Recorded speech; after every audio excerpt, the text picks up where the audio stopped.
Voice artist से अब as an actor, but उसके पीछे की कहानी क्या है? वॉइस आर्टिस्ट से पहले भी एक कहानी है। वॉइस आर्टिस्ट से पहले कहानी है एमबीए की। Okay. मैं I am an MBA in international business with 5.5 years corporate experience. अच्छा। नौकरी करते हुए ये एहसास हुआ कि मेरी आवाज़ है और मैं आवाज़ से कुछ कर सकता हूँ। मुझे कोई इसका इल्म नहीं था। मैं बॉम्बे ट्रांसफ़र हुआ अपनी नौकरी में, और बॉम्बे में किसी ने मुझसे कहा आपकी आवाज़ अच्छी है। मैंने कहा मैं नहीं गा नहीं पाता हूँ मैं। हम्म। बोले नहीं साहब, गाने के अलावा भी बहुत कुछ होता है। हम्म। अच्छा। और उस समय मेरी उम्र थी 29 साल। तो आपका जो लोग पॉडकास्ट सुन रहे हैं, लाखों करोड़ों लोग, ये कहानी मैं इसलिए भी बार बार बताता हूँ कि अपने पैशन को आइडेंटिफाई करने की कोई उम्र नहीं होती। मुझे 29 साल की उम्र में पता चला कि मेरी आवाज़ है जिससे मैं एक करियर बना सकता हूँ। फिर मैंने उस पर काम किया 3 साल। 32 साल की उम्र में मैंने नौकरी छोड़कर वॉइस ओवर करना शुरू कर दिया। आपने बोला मुझे पता चला, ये कैसे पता चला? किसी ने कहा आपकी आवाज़ अच्छी है। हम्म। मैंने कहा मैं गा नहीं पाता। बोले अरे नहीं, गाने के अलावा भी बहुत कुछ होता है। मैंने क्या होता है? डेस्टिनी, हम्म। ईश्वर का हाथ। क्योंकि जब मैंने ये कहा कि मैं गा नहीं पाता हूँ, तो उन्होंने कहा अभी बहुत कुछ होता है। तो मैंने कहा क्या होता है? तो that female took me to a studio, recording studio next day, hmm. To show me कि भाई ये आवाज़ के साथ ये सब भी होता है। कोई ज़रूरत नहीं थी उन्हें ये करने की। हम्म। शायद ईश्वर ने उन्हें ज़रिया बना के भेजा था। वो फीमेल आपकी जिंदगी में पहले नहीं थी? नहीं, वो बस उसी के लिए आई थी। उसके बाद से हमारा संपर्क टूट गया। उसके 9 साल बाद मैं उनसे मिला, और मैंने मतलब साक्षात प्रणाम किया उनको कि साहब आपने हमारी लाइफ बदल दी। उनको इल्म ही नहीं है, उनको पता ही नहीं है। हम्म। तो मतलब आप मानते हो कि भगवान भी मैसेंजर्स भेजते हैं, वो शायद हो सकता है वन ऑफ द मैसेंजर?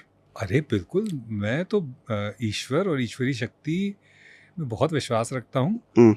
और वो अलग अलग समय पर अपने संदेश आपको अलग अलग रूप में भेजते रहते हैं। मैं इसका जीता जागता प्रमाण हूँ। और संदेश भेजते हैं, इस बात का भी मैं प्रमाण हूँ। क्योंकि मेरे जीवन में एक बहुत बड़ा एक ऐसा फेज था 6 साल का, जो बहुत ही बुरा था, हम्म।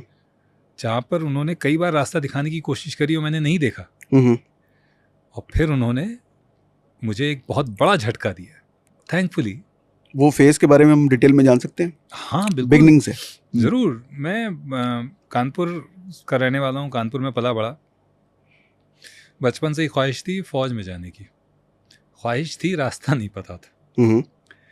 और इतनी ख्वाहिश इसलिए भी डेवलप हो गई कि बाबा जी हमारे डिफेंस से रिलेटेड थे, डिफेंस में थे, not in the army but DMSRD में थे, डिफेंस मटेरियल रिसोर्स डेवलपमेंट में। तो वो उनका बड़ा मन था कि ये बेटा हमारा, ये पोता हमारा फौज में जाए। तो हमें बचपन से ब्रिगेडियर विजय विक्रम सिंह बुलाते थे। अच्छा। ओके।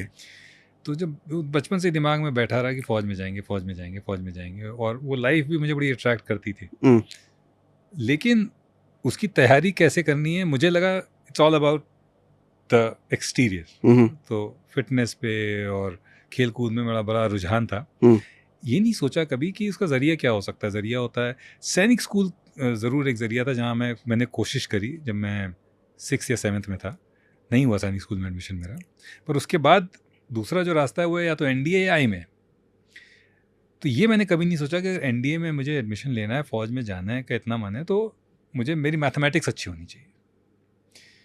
तो 10th 11th 12th में मुझे मैथ्स लेनी चाहिए थी, जो मैंने नहीं किया। हम्म। मैंने बायोलॉजी ली, क्योंकि फ़ौज में तो हो ही जाएगा मेरा। हम्म। वो तो मेरी शक्ल देख के बुला लेंगे मुझे। खैर एनडीए में नहीं हुआ मेरा। पर दूसरा एंट्री होती है after graduation, which is combined defence services examination.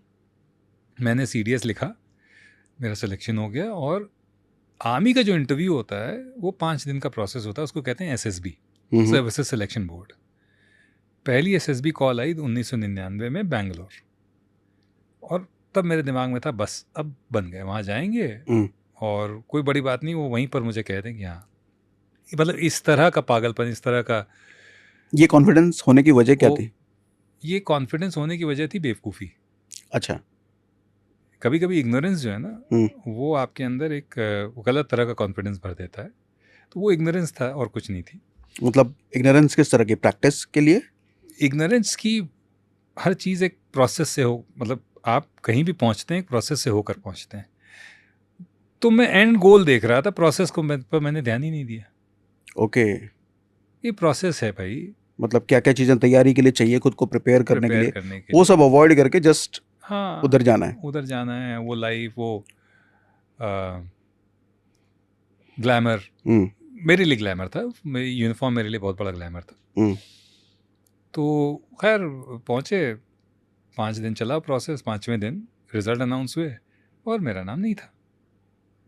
तो 17-18 साल से जो सपने देखे थे वो टूटते चले आते। एकदम छिन्न भिन्न हो गए और मुझे पता ही नहीं था कि मैं करूं क्या, how to deal with it. So problem was not that I failed, problem was that I did not know how to handle that failure.